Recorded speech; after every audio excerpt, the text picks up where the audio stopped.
Here we are at the Morrison Mary Wiley Library. Welcome. Today I'm going to read to you The Library Fish Learns to Read by Alyssa Satin Capuccelli, and it was illustrated by Gladys Jose. And there's our library fish.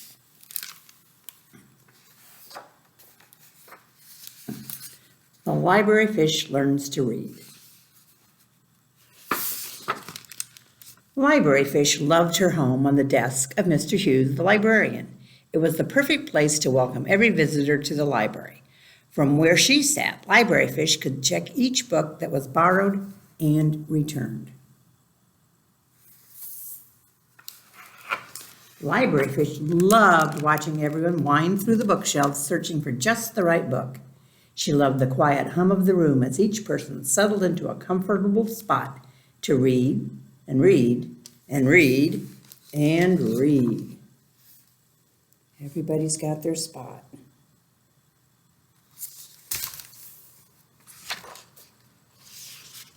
Of course, when someone wanted to practice reading, library fish listened carefully and she never interrupted.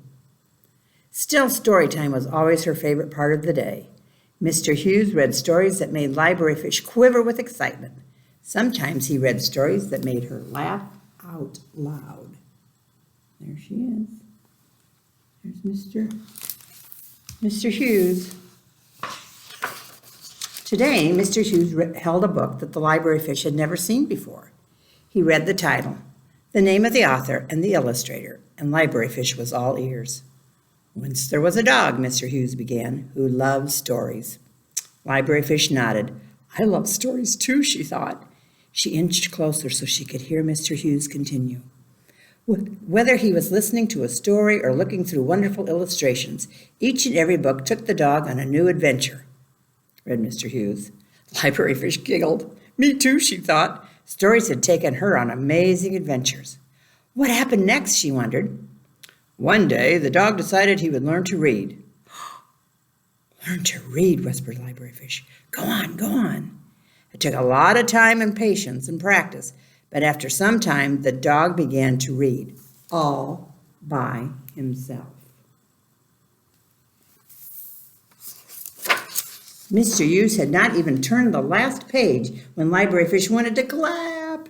She wanted to cheer. She wanted to hear the story again and again, and most of all, library fish wanted to learn to read too. Library fish swam around her bowl. She already knew the library was the very best place to learn to read, and she was surrounded by everything she needed to begin. But still, it would take some planning. Oh, she's so excited.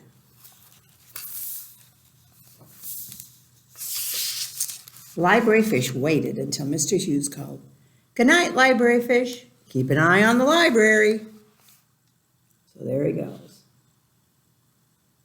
Let's see what library fish does.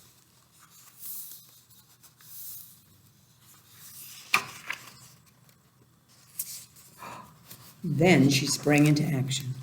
Filled with all the possibility of a great story, library fish was ready for her newest adventure, with plenty of hard work, determination, and of course imagination. Library fish soon landed on the desk of Mr. Hughes with a triumphant splash. She's in her own little bubble.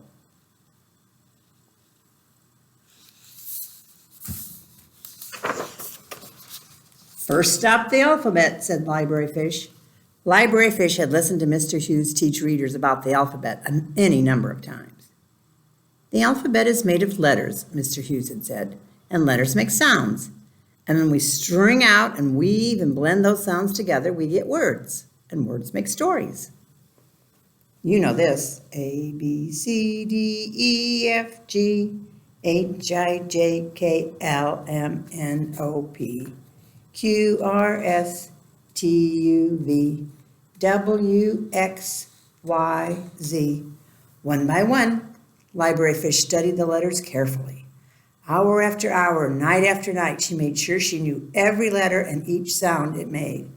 F for fish was one of her favorites. Z's were always welcome after a long night's work.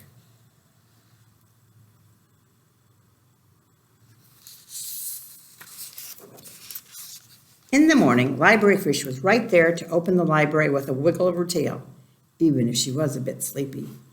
Now when books were borrowed and returned, she noticed every letter on the covers and every word.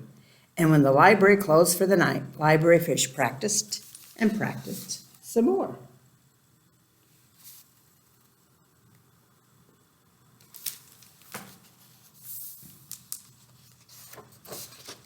In time, Library Fish found she could put letters together to make sounds. Fish, wish, swish. She could read small words too. And to the bee, big, jump, run. Even her fishbowl was filled with fun words like globe and wiggle and bubble. She practices every day. Library Fish practiced reading to her friend, Bookmobile. She practiced reading to no one at all. And when someone wanted to practice reading to Library Fish, she listened with great attention as always. And then she practiced reading right back in a very quiet voice, of course.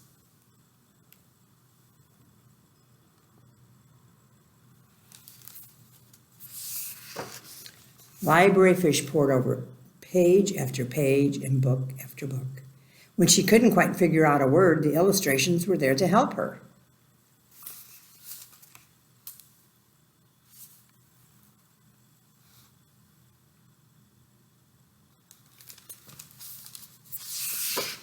One night, Library Fish went up and down the aisles of the library in search of just the right book. She chose one carefully and settled into a comfortable spot. Slowly, Library Fish read one word, and then another, and then another. She read line after line and page after page, and she giggled, and she gasped, and she laughed out loud. There she is, snuggled into the beanbag.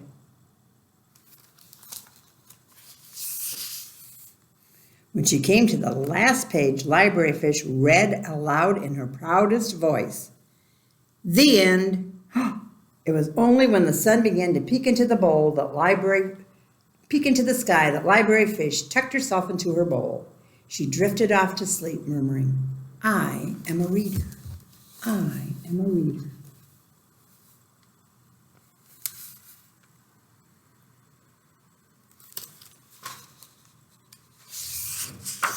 The next morning, Library Fish welcomed every visitor to the library. It was sure to be a busy day. But tonight, she thought, tonight might be the perfect time to share all I have learned with a good friend. Let's see who she's going to read to. She could hardly wait to begin. Do you see who she's going to read to? The ABC book. To her good friend, Bookmobile. We have another Library Fish book in our library. Maybe you'd like to read it. The Library Fish Learns to Read. Thanks for listening.